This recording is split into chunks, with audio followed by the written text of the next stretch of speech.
So maybe you're wondering how your 401k stacks up to other 401ks. Well, I can tell you, I look at a lot of 401ks as a professional. I'm constantly evaluating what fund choices they have, what the expenses are.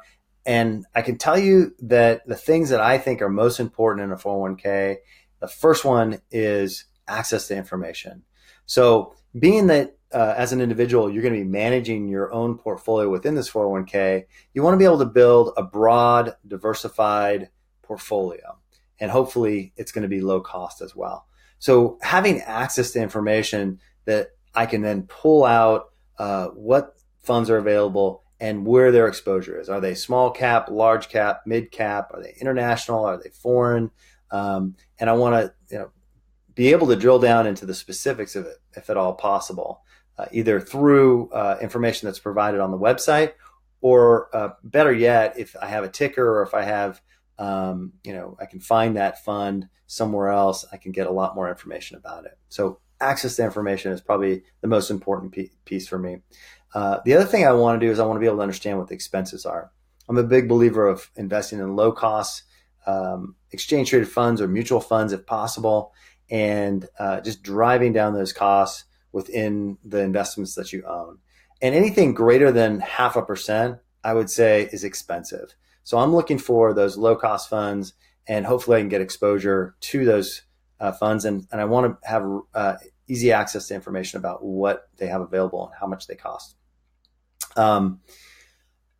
If you find yourself in a situation where you don't have broad diversified funds, you have only expensive funds, I try to work with what I have. And a lot of times what that might be is I might buy a low cost, large cap fund within the 401k, and then I can diversify into other funds outside of the 401k. So maybe in a brokerage account, or a rollover IRA, or something along those lines. So I'll hold the U.S. large cap in the 401k, and I'll hold small cap or mid cap in an IRA, and that's an option.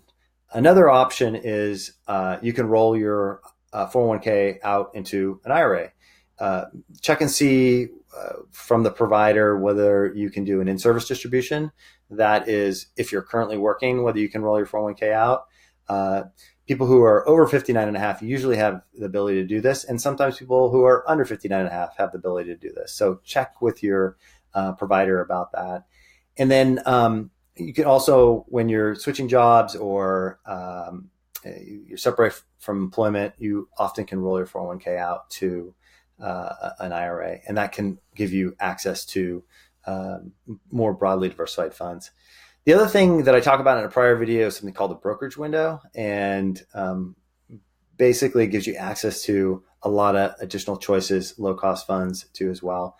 So that might be of an option too as well, depending on whether your 401k has that. And I can provide you the additional video on that topic.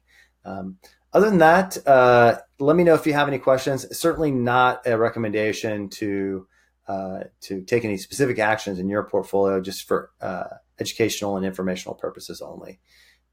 Take care. Bye-bye.